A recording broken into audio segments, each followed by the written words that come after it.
Hello guys, this is Hari from my home. എൻ്റെ വീട്ടിലെ എൻ്റെ ചെറിയ മുറിയിൽ നിന്നും ചെറിയ ചെറിയ ക്ലാസ്സുകളിലൂടെ ആ SI ടോപ്പിക്ക് ഫുള്ള് തീർക്കണം എന്നാണ് എൻ്റെ ഒരു ആഗ്രഹം. ഇതുവരെ ഞാൻ ക്ലാസ് അങ്ങനെ എടുത്തിട്ടില്ല, ആദ്യമായിട്ടാണ്. അപ്പോൾ അതിൻ്റേതായ ചെറിയ ചെറിയ കുറ്റങ്ങളും പിഴവുകളൊക്കെ ഉണ്ടാകും. ഞാൻ മാക്സിമം ട്രൈ ചെയ്യാം ക്ലാസ് തീർക്കാനായിട്ട്. അതേപോലെ നമ്മുടെ കയ്യിൽ പെന്നൊന്നുമില്ല, മൗസും വെച്ചിട്ടാണ് കളി. അപ്പോൾ അതിങ്ങനെയൊക്കെ എഴുതുമ്പോൾ ചിലപ്പോൾ മാറിയൊക്കെ പോകാം. സോ ആദ്യത്തെ ടോപ്പിക് എന്ന് പറയുന്നത് ഭാരതീയ ന്യായ സംഹിത എന്നാണ് ഞാൻ ഇത്രയും നാൾ പറഞ്ഞുകൊണ്ടിരുന്നത്. സംഹിത എന്നാണെന്ന് ഈ ക്ലാസ് എടുക്കാനായിട്ട് പ്രിപ്പയർ ചെയ്യുമ്പോഴാണ് മനസ്സിലായത്. സോ ഭാരതീയ ന്യായ സംഹിത BNS 2023. IPC ഇതിന് മുമ്പുണ്ടായിരുന്ന സാധനമാണ്. IPC 160 വർഷം പഴക്കമുള്ള നിയമമാണ് IPC. അതായത് ഇന്ത്യൻ ശിക്ഷാ നിയമം IPC. അത് റീപ്ലേസ് ചെയ്തുകൊണ്ട് ഭാരത സർക്കാർ എന്ന് തന്നെ പറയണം. കാരണം 160 വർഷം എന്ന് പറയുമ്പോൾ ബ്രിട്ടീഷ് ആയിക്കോലും ഉണ്ടാക്കിയേക്കണത്. അതുകൊണ്ട് തന്നെ ഭാരത സർക്കാർ ഉണ്ടാക്കിയ നിയമം, അല്ലെങ്കിൽ ബ്രിട്ടീഷുകാർ ഇൻട്രൊഡ്യൂസ് ചെയ്ത സാധനത്തിനെ റീപ്ലേസ് ചെയ്തുകൊണ്ട് ഭാരത സർക്കാർ കൊണ്ടുവന്ന നിയമമാണ് ഭാരതീയ ന്യായ സംഹിത 2023, BNS 2023. സോ ഇതിൽ ഏകദേശം 20 ചാപ്റ്ററുകളും അതേപോലെ തന്നെ 358 എഴുതാനായിട്ട് കുറച്ച് കഷ്ടപ്പാടുണ്ട്, കുഴപ്പമില്ല. 20 ചാപ്റ്ററുകളുണ്ട്. ആൾ നിസ്സാരക്കാരനല്ല. 358 സെക്ഷനുകളുണ്ട്. ഇതിൽ മൊത്തം ഒന്നും നമുക്ക് പഠിക്കണ്ട.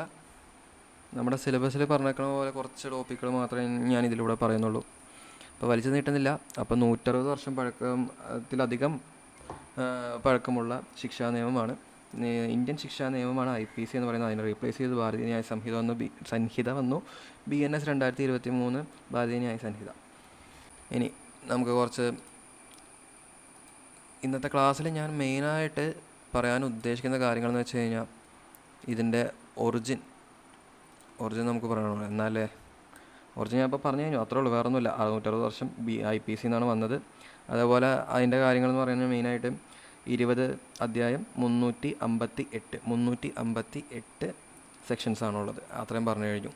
ഇനി ഇമ്പോർട്ടൻറ്റ് ഡിജിറ്റ്സ്, ഞാൻ ചുമ്മാ ഡിജിറ്റ്സ് എന്നൊക്കെ കാവ്യാത്മകമായിട്ട് പറഞ്ഞെന്നുള്ളൂ. ഡേറ്റുകളാണ് ഞാൻ ഉദ്ദേശിച്ചത്. അപ്പോൾ അതിനെക്കുറിച്ച് ഞാനൊന്ന് പറയും. എൻ്റെ ഒരു രീതിക്ക് ഇങ്ങനെ എഴുതുന്നുള്ളൂ. ചിലപ്പോൾ എല്ലാവർക്കും ഇതങ്ങോട്ട് ഒത്തുപോവില്ല. സോ 8-11, അതായത് തിരിച്ചാണ് കേട്ടോ. കൺഫ്യൂഷൻ ആവും എന്ന് പറഞ്ഞിട്ട് കാര്യമില്ല. കൺഫ്യൂഷൻ ആവാം, മേ ബി കൺഫ്യൂഷൻ ചിലവർക്കെങ്കിലും എൻ്റെ ഒരു രീതിയോടെ ആക്സെപ്റ്റൻസ് തോന്നാമെന്ന് വിശ്വസിച്ചുകൊണ്ടാണ്. ഓക്കെ, അപ്പോൾ ഇത് ഇത് ഡേ ആണ്. ഓ മൈ ഗോഡ്, പെന്നില്ലാണ്ട് നടപടിയാവില്ല. ഓക്കെ, ഇത് മന്താണ്. നിങ്ങൾക്ക് തല തിരിച്ചാണ് ഞാൻ എഴുതി തന്നിരിക്കുന്നത്. എപ്പോഴും ഞാൻ അങ്ങനെ തന്നെയാണെന്നാണ് എല്ലാവരും പറയാറുള്ളത്. അപ്പോൾ ആദ്യത്തെ നമ്മുടെ ബില്ലിനെ കുറിച്ചാണ് പറയുന്നത്. BNS. അപ്പോൾ ഇത് പാർലമെൻറ്റിൽ അവതരിപ്പിച്ച ആളാണ് നമ്മുടെ അമിത്ഷായാണ് പാർലമെൻറ്റിൽ അവതരിപ്പിച്ചത്. അപ്പോൾ BNS ആദ്യ ബില്ല് പാർലമെൻറ്റിൽ അവതരിപ്പിച്ചതാണ് അമിത്ഷാ.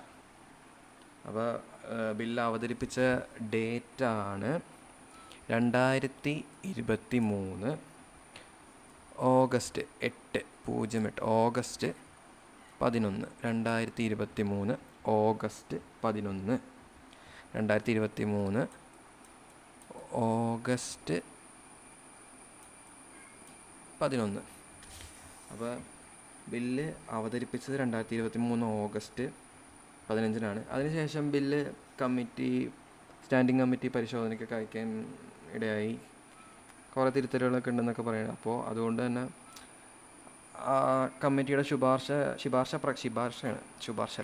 പ്രകാരം മാത്രമേ ഇത് ഇംപ്ലിമെൻറ്റ് ചെയ്യാൻ പറ്റുള്ളൂ. സോ അതുകൊണ്ട് തന്നെ ആ കമ്മിറ്റിയിലേക്ക് പോയി അങ്ങനെ ശുപാർശ പ്രകാരം അതിലത്തെ തിരുത്തലും ഒക്കെ ഇതാക്കി എന്നിട്ട് വീണ്ടും പുതുക്കിയ ബില്ല് അവതരിപ്പിച്ചതാണ് 12/12. അത് പിന്നെ വലിയ കൺഫ്യൂഷൻ ഉണ്ടാവില്ല. ഡിസംബർ 12, 2023. ഡിസംബർ 12, 2023. ഇങ്ങനെ കുറേ എഴുതിയിട്ട് നിങ്ങൾക്ക് എല്ലാവർക്കും കൺഫ്യൂഷൻ ആവുന്നുണ്ടാവില്ലേ? സഹിക്കുക, അല്ലാണ്ട് വേറെ. നെക്സ്റ്റ് ക്ലാസ്സിലാവുമ്പോഴേക്കും ഞാൻ കുറച്ചുകൂടി ഭേദപ്പെടുത്താം. അപ്പോൾ ഡിസംബർ 12, 2023 പുതുക്കിയ ബില്ല് അവതരിപ്പിച്ചത്. ബിൽ ലോക്സഭ അംഗീകരിച്ചത് എപ്പോഴാണ്?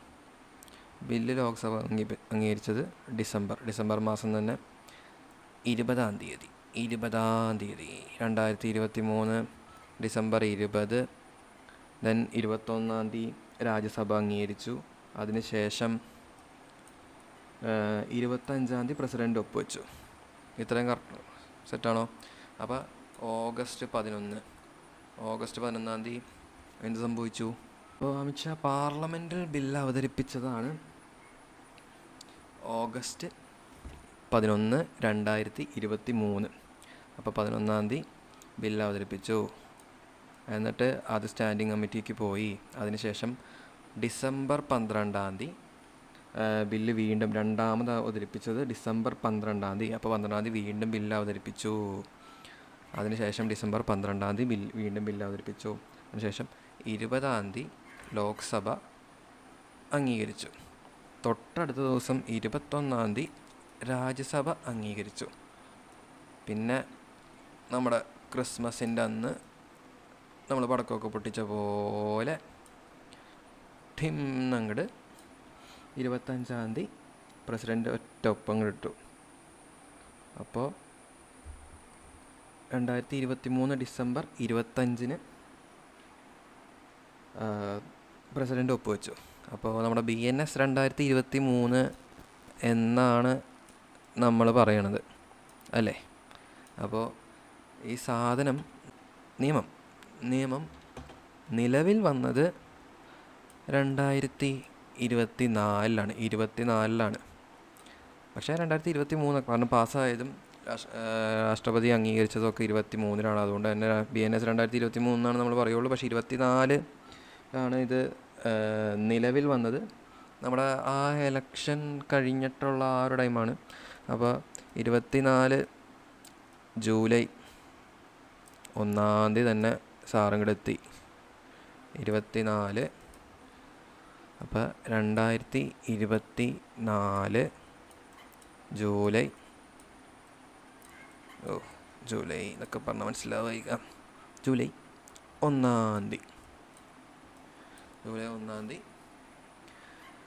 ഭാരതീയ ന്യായ സംഹിത 2023 നിലവിൽ വന്നു. ഇതാണ് ഞാൻ നേരത്തെ പറഞ്ഞ ഡിജിറ്റ്സ് എന്ന് പറഞ്ഞ സാധനം. അപ്പോൾ 11-ാം തീയതി ഓഗസ്റ്റ് 11-ാം തീയതി ബില്ല് അവതരിപ്പിച്ചു ആദ്യമായിട്ട്. രണ്ടാമത് ബില്ല് അവതരിപ്പിച്ചത് ഡിസംബർ 12-ാം തീയതി. പിന്നെ മൂന്നാമതല്ല കേട്ടോ, അത് കഴിഞ്ഞിട്ട് നമ്മുടെ ലോക്സഭയിൽ ബില്ല് അവതരിപ്പിച്ചത് 20-ാം തീയതി. പിറ്റേ ദിവസം രാജ്യസഭയിലും അവതരിപ്പിച്ചു 21-ാം തീയതി. അപ്പം ഇത്രയൊക്കെ അല്ലേ. പിന്നെ നമ്മുടെ രാഷ്ട്രപതി ക്രിസ്മസിന് ഒപ്പുവെച്ചു. Happy Christmas. ദെൻ നമ്മുടെ 2024 ജൂലൈ 1-ന് സാധനം നിലവിൽ വന്നു. അപ്പോൾ ഇതാണൊരു ഇൻട്രോ എന്നുള്ള രീതിയിൽ ഞാൻ ഉദ്ദേശിച്ചത്. സോ പിന്നെ നമ്മൾ തുടക്കത്തിൽ പറഞ്ഞ എന്തായിരുന്നു, 20 ചാപ്റ്റേഴ്സ് ഉണ്ട്. അതേപോലെ 358 എന്തുണ്ട്, സെക്ഷൻസ് ഉണ്ട്. നമുക്ക് വരും ദിവസങ്ങളിൽ അതും പഠിക്കാം. ഓക്കെ.